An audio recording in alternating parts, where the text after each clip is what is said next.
we've got a pretty rich environment for comedy for the remainder of 2021. So a lot of good shows. Bert Kreischer's coming in December, and Bert Kreischer's going to be at the Abraham Chavez Theatre. The Machine. It's the Birdie Boy Relapse Tour, and he's also going to be in Abilene. I know we still have listeners in Abilene, and so here's the schedule: back-to-back nights, December 9th in Abilene at the Taylor County Expo, and then December 10th, the next night, at the Abraham Chavez Theatre in El Paso. Bert, good morning. Good morning, guys. How you doing? Fantastic. I have a couple questions I want to ask you. First of all, how do you decide when you're going to take your shirt off? Like, I've seen so many interviews, and it's like, do you judge kind of the mood of the room, especially when you're doing a TV interview and you decide the shirt's coming off? You know, it's funny. I don't want to be whorish about it, so I don't want to rip it off too early.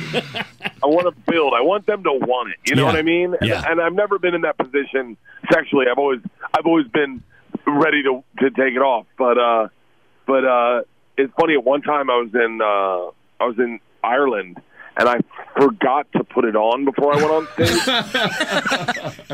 and I came out shirtless, and they all went, "Oh." And I was like, "Oh, they want to see me take it off." Oh, they were disappointed.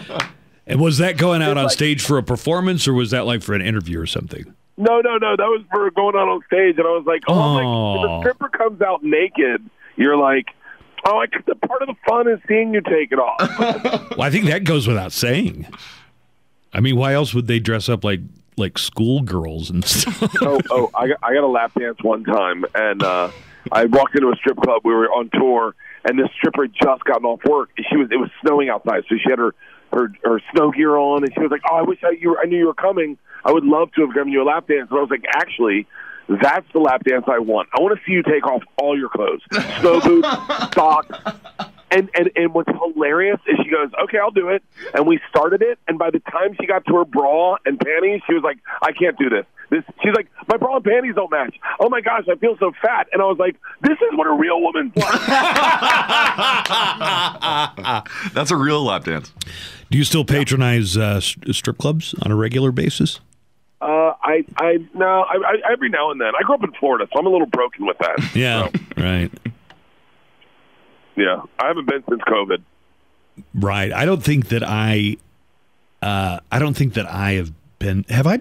No, not since COVID. Mm-mm. Yeah, it's been that long since I've been to COVID. Man, those are the real people taking the hit, is strippers.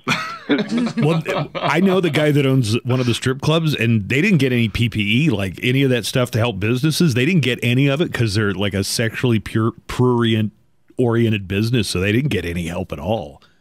Well, you know what? We should frequent those establishments, right? And really make sure they've got money. Mm-hmm.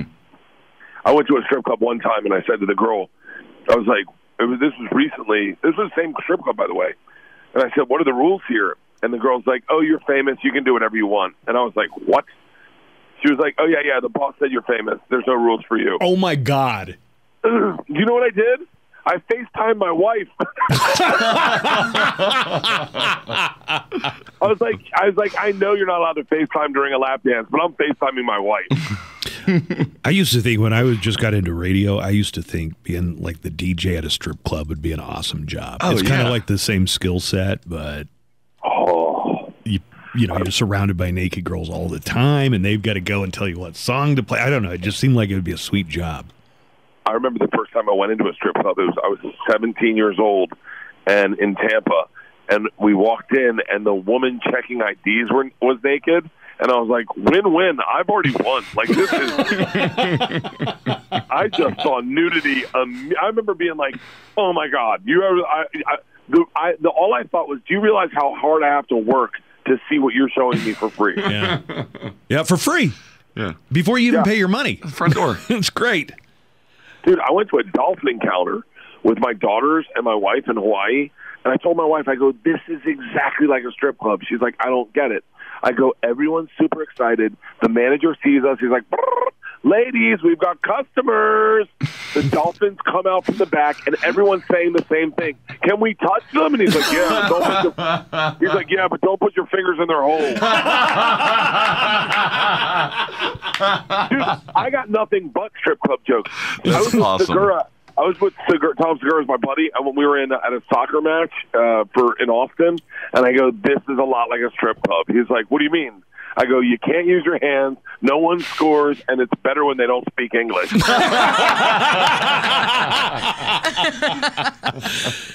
Hey, I wanted to run something by you, Bert. Occasionally I get grief because somebody sent me a text and I didn't see it because it came in at 5 o'clock, and sometimes I just put my phone down. Do you feel like you have a responsibility to check your phone, and how often do you feel like you have to check your phone to see if anybody sent you a message? I have two phones. I have one is my burner account that the number got leaked. I have too many numbers in there, so I can't get rid of it. Yeah. And then I've got my private one, and I check that all the time. But at my burner, I check, and all of a sudden I'm like, oh my God, I got a text from Ron White the other day. Yeah. And I was like, and then I feel horrible. It's on my burner account. I feel horrible because I go, that's someone you reply to immediately. Like, you don't want to ghost him at all. Right. Like, dude, he's a legend. And so I text. I have two phones. So I got a text from Lisa about 5:20 yesterday saying, hey, what time is Willie Barcena coming in? And I didn't see it until this morning. I didn't see it until I was at work. And so I told you. I don't know that it's my responsibility that I got to check my phone on a schedule. I guess maybe I'm just too old because... Do you know what my wife does? My wife has an outgoing tag on all her things she sends that says, I check my phone twice during the day, at 10 in the morning and at 5 in the afternoon. And my wife, she does not have her phone on her unless she's like, she's in her purse, she's going somewhere. She doesn't look at text except for, she promises people those are the two times she looks at text. I think she read it in a book or something by like Timothy Ferris. Maybe I should try that. So that's your voice message says, hey, I only check my phone twice a day. Here are the times I check the phone. Oh, my voice message says, I'm out of the country, because that's how bad I am at checking my phone. You have been out of the country a lot, though, this year, haven't you? No, not this year. I lived out of the country because I was on Travel Channel, which is like, yeah, that's right. Speaking of, I was out of the country so much that it was like I was consistently on anti-malaria medication. Dude, the dreams on those are creepy. You get weird dreams on anti-malarial? Mm-hmm. Oh my God, yes. I had a dream one time that I was with Elvis. This is on malaria medication. I was with Elvis in an elevator. Elvis. And he gave Elvis. Presley or Costello? Too. Yeah, Fat Elvis. And he gives me a pill, and he's like, take this, baby. And so I take the pill. He takes one, and then immediately he starts passing out. So I grab him. I lift him up. I can carry him. It's a dream. I take him to his room in the hotel. I prop him up on the door. I open his door, and the first thing I see is 5 dudes all having sex with each other, throwing up in Burger King cups. They're throwing up in Burger King cups. So I shut the door, right? I look at Elvis, and I go, dude, what's going on in your room? He wakes up totally, looks at me, and he goes, it's your dream, baby. That is a vivid dream. Vivid. Yeah, no kidding. Such vivid detail. Oh, dude, I have intense dreams. And malaria dreams, Google malaria medication dreams.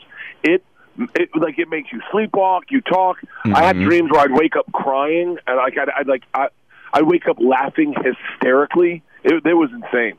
It can cause hallucinations, apparently. Wait, weren't some people taking anti-malarial for COVID or something? Was that a news story? I think they were. Not the horse thing. Quinine. I think you're thinking of quinine. Quinine. Yeah. I almost want to do anti-malarial recreationally at this point. It's not bad. There's a lot of stuff I'd like to do recreationally. I wish they'd come out with a low-grade cocaine, that just a morning cocaine that would just get you through to lunch, and then a low-grade Xanax and a drink. Like, not enough to get you hooked or make you end up on Skid Row, but just enough to kind of, like, more than coffee, but less than cocaine. Yeah. Have you ever taken the dust in your Xanax bottle and just lick your finger, put it in there, and then put that in your mouth? It tastes horrible. By the way, this is so inside baseball. And there are people going, I know exactly what you're talking about.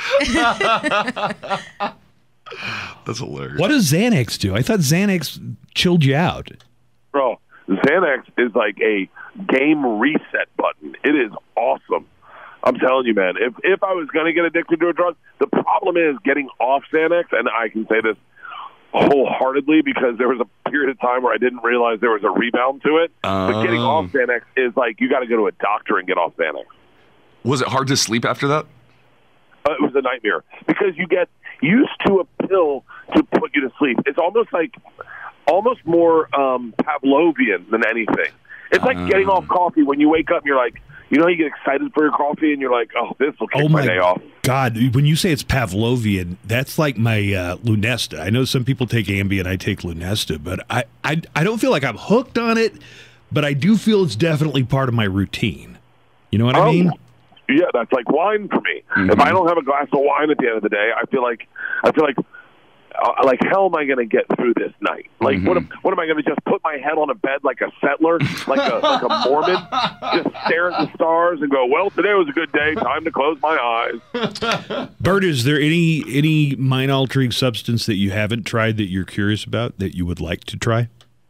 No, I tried heroin one time. Oh, no kidding. Wow. Well, no, hear me out. Hear me out. Crazy. I tried the pharmaceutical heroin, the pharmaceutical one. I fell off a waterfall. Right. And the woman who had to take my X-ray was like, "Hey, I'm going to give you Dilaudid. It's called Dilaudid." Yeah. And I go, "What is it?" She goes, "It's a pharmaceutical grade heroin." And I said to her, "Listen, I don't want to do that because I have a little bit of an addictive personality, and I'm afraid I'll like it." And she goes, "Honey, I can't X-ray you properly because you're back without this because I need to move you around."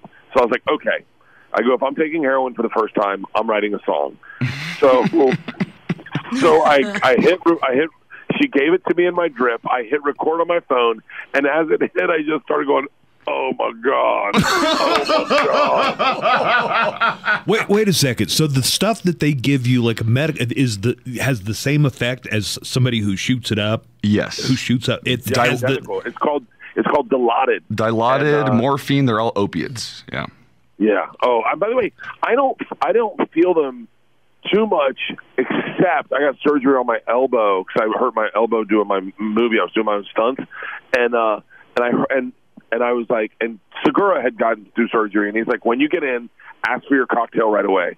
So they give me my cocktail, and I don't feel it at all. And I tell them, I was like, hey man, I party. I'm gonna need a double cocktail. I'm gonna need a topper. and then he gives me my topper, and I proceed to say the most inappropriate things you could ever say to anyone. Oh my God. The guy was Asian. My anesthesiologist was Asian, but he had a great voice. He had a very soothing voice. And the second my topper hit me, I was like, "Bro, I love your accent." And he was like, "I don't have an accent," and everyone's laughing at me. And I was like, "You know what I mean? Come on, man." I invited him to a Jimmy Buffett concert. Like I was out of control. That's amazing. You know, when I was asking about stuff, I was thinking of like some of this exotic stuff that Rogan talks about, like the DMT or the whole ayahuasca. Have you ever tried that stuff before? No, that DMT ayahuasca scares the living crap out of me. It is not. My brain's not set up for that. And he has offered it. I just got given like a pound of mushrooms. Whoa. And I was like, I was like, I don't know what to do with these. It was a guy who grows them, and they're really popular in LA right now. Mm-hmm. And so I don't know. I was like, I don't know what to do with them. And my trainer was like, I'll take them off your hands. If I have to. Yeah, but it was like, what are you going to do with a pound of? I can eat a mushroom, but there were like 40 in there, and I was like, there's nothing more than 40, probably 140.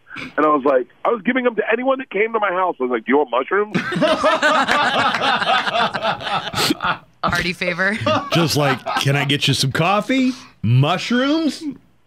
I'm having my trainer grind them up and put them in capsules in microdose form, so you can take them and just feel a little bit of a buzz. Nice. That is the best. No one wants to take too many mushrooms, talk to a tree, and then have the shadow people chase them at the end of the night. Hey, listen, Bert Kreischer is going to be here. You can see Bert in El Paso on Yay. December the 10th. The night before, Bert's going to be in Abilene at the Taylor County Expo Center. So, Bert, great talking to you. We're looking forward to the show, and we will see you when you get in town. By the way, funnest radio I've done in a very long time, gentlemen and ladies. Thank you very much. That's high praise. Thank you, Bert.